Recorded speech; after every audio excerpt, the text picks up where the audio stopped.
Cando falamos de películas de culto, de películas de referencia mítica para o cinéfilo e para o espectador en xeral, pues La noche de los muertos vivientes ocupa un de los sitios cimeros desa catalogación, onde entra, dende eu, l'amor del bon cinéfilo, el puro friki, que non deixa de ser ese bon cinéfilo llevado a la máxima expresión, y muchos de los espectadores en general, que en el 68, en muchos de aquellos cines, de aquellas sales onde se proyectaba, en los Estados Unidos fexose lo mesmo que en determinados cines europeos e en de algún español.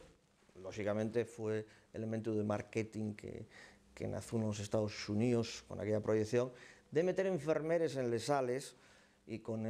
aquel de que si alguien tenía problemas a la hora de estar viendo la película, esa enfermera pudiera hacer los primeros auxilios. Entonces era un elemento de atracción muy huepo para la xente que se arrimaba a aquelles sales. George Andrew Romero, la hai lo que escuende, esa puro marketing y al tiempo pues el punto enigmático que daba a este autor, George Andrew Romero, estaba a finales de los 65, 66, entre esos dos años, cavilgando a ver qué podía facer. Tenía unas ganas, tenía una fame de cine que non se aguantaba. E estaba entre facer unha película porno de la época, o facer unha de mío. En cualquiera de los dos casos, él quería tirar de los colegios. Y, por supuesto, pues, baixando lo más posible cualquier elemento de producción que pudiera conllevar el desarrollo de estas posibilidades que estaba baraxando. Él era amigo de Gerard Damiano, el famoso director que años después faría La garganta profunda de la Linda Lovelace. Imagino que los espectadores de esto nunca vieron ese tipo de películas, con lo cual esto es información suplementaria para el bon cinéfilo. Al final determinó de facer esa película de mieu e el seu primer plan foi facer unha versión de unha deles noveles absolutamente seminales, fundacionales del fantástico moderno, que lle la Ian Legend de Richard Matheson, el Soy leyenda, que ya tuvo otras versiones, otras perversiones, otras revisiones cinematográficas, en algún caso con Vincent Price, outra que dirixiera nos años 60 el Boris Sekak, como el último home vivo, y era un poco la versión que él pretendía facer de primeres. Después la cosa fue variando. Recordemos que el Soy leyenda, el protagonista, ye el último home vivo normal en un mundo de vampiros, y él quería hacer algo más que fuera más allá de los vampiros, que ya tenían mucha prosapia cinematográfica. Ocurrióse entonces el tema de los muertos vivientes. Por cierto, en la película en ningún caso se pronuncia la palabra zombie. Zombie es una palabra que expresamente define a un ser sin alma. En este caso entraríamos en territorios ya mítico-folclóricos caribiegos, a partir de creencias de Centroáfrica que fueron para allá con los esclavos de mediados del 15-16.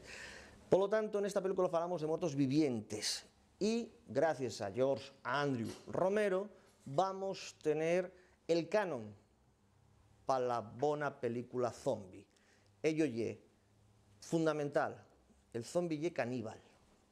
que ye el elemento de amenaza más duro, más heavy, porque toca directamente al tabú, y por lo tanto ye un elemento que introduce un temor atávico a lo que pueda pasar, cuerra mucho o cuerra poco. Ye caníbal. En el segundo lugar,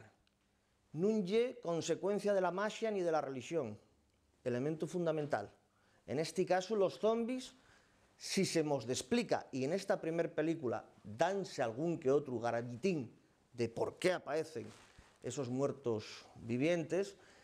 ye la ciencia, fundamentalmente, ataques químicos, en fin, pero fundamentalmente la ciencia y perende l'home, el que va a generar al monstruo. Por lo tanto, estamos más en el territorio de los Frankenstein que en el territorio de los mitos folclóricos tipo vampiro, que él también amare y que él también apreciare. Y en tercer lugar, él entroniza la idea de que no hay un final feliz. Estamos en el territorio del fantastique, el género posiblemente más terriblemente conservador, para lo bueno y para lo malo, de todos los posibles géneros cinematográficos que puedan existir. Y en este caso, rómpese por completo esa idea de que tiene que haber una moraleja final, más allá de les andanaes de carácter medioambiental, que posteriormente, por ejemplo, un director español como Jorge Grau llevólo todavía más para allá, en ese caso como brindis a lo que eran los movimientos conservacionistas de primeros de los 70 con No profanar el sueño de los muertos, que ya era una revisión, por supuesto, de esta película seminal fundacional. Con todo ello y con los amigos,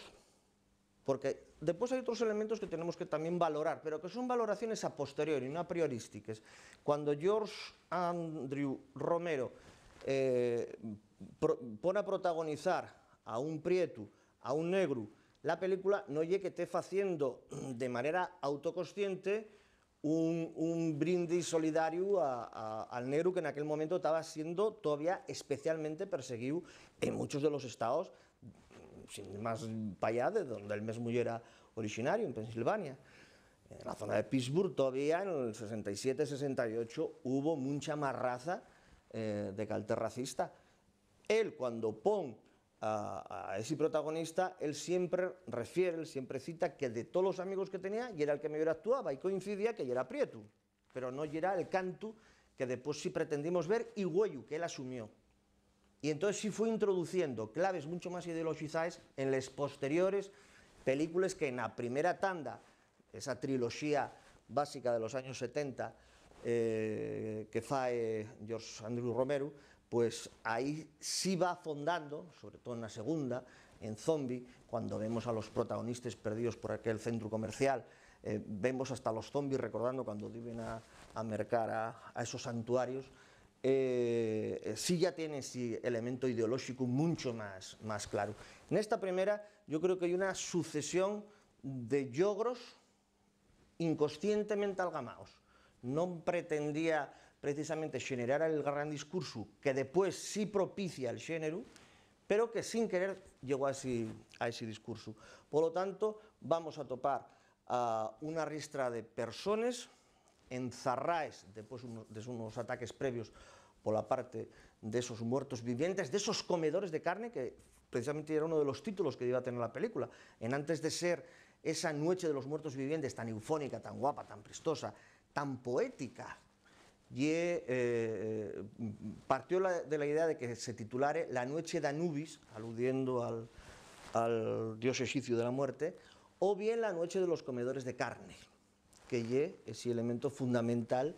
ominoso, terrible, amenazador, que contienen estos monstruos que se añaden formalmente al panteón de los grandes monstruos, de los vampiros, de los lobisomos, de la momia, todos esos monstruos creados y recreados por la Universal en los años 30, recreados y llevados hasta sus últimas consecuencias góticas por la parte de la Hammer, y que con la entrada de los zombies, de los muertos vivientes, en ese panteón, amplíase e ideologízase a partir de los zombies el resto de monstruos que ya estaban ahí. Cuando falamos de películas de zombies, dende luego La noche de los muertos vivientes ye fito fundacional que bebe de películas previas, pues hasta los años 60, la producción de películas donde los zombies, na su variante folclórico religiosa, fueron protagonistas de unos 50 películas aproximadamente, medio centenar de películas, que no están nada mal, y había una presencia importante, pero siempre en producciones de serie Z, salvo dos egregies representantes, en un caso de les primeres, como la de Víctor Alperín, la de White Zombie, el zombie blanco, que aquí titulóse de una manera guapísima, que lle La legión de los homes en sin alma, una película del 32, donde, insisto, alúdese más a esa vertiente folclórica, Bela Lugosi y el malo malísimo que tiene un estafres de azúcar, y donde quiere esclavizar a esos zombies en una isla caribiega. Pero ahí domina todavía la mirada gótica, la mirada de historia d'amor quasi fu y la amenaza, desde luego, de la posibilidad de que alguien te rinque ese alma y te camude, te transforme en un zombie. Posteriormente, Jack Turner, en los años 40, hizo una de las obras cimeres de esta vertiente de las películas zombies, que era Yo anduve con un zombie, y aparte de estos dos nombres grecios de Alpeguén, que después hizo otras 3 o 4 películas poco recordables, poco recomendables, y sobre todo Jack Turner, que es una de las referencias del fantástico. El resto son más bien subproductos. Después, por analogía, hay toda una ristra de títulos que se añaden peles esquines al planeta zombie. Por cierto, una de las películas de Robert Rodríguez de los últimos años que recupera las esencias de George Andrew Romero. Pero bueno, falamos que por analogía, películas como la maravillosísima de La invasión de los ladrones de cuerpos, contándote la historia de unos seres que quiten la humanidad, quiten el alma a los seres humanos y transfórmenlos en esos seres inanimados al servicio de una idea o de lo que cuadre. Ahí sí que había una carga ideológica. Don Siegel era, en ese caso, pues un buen ideólogo,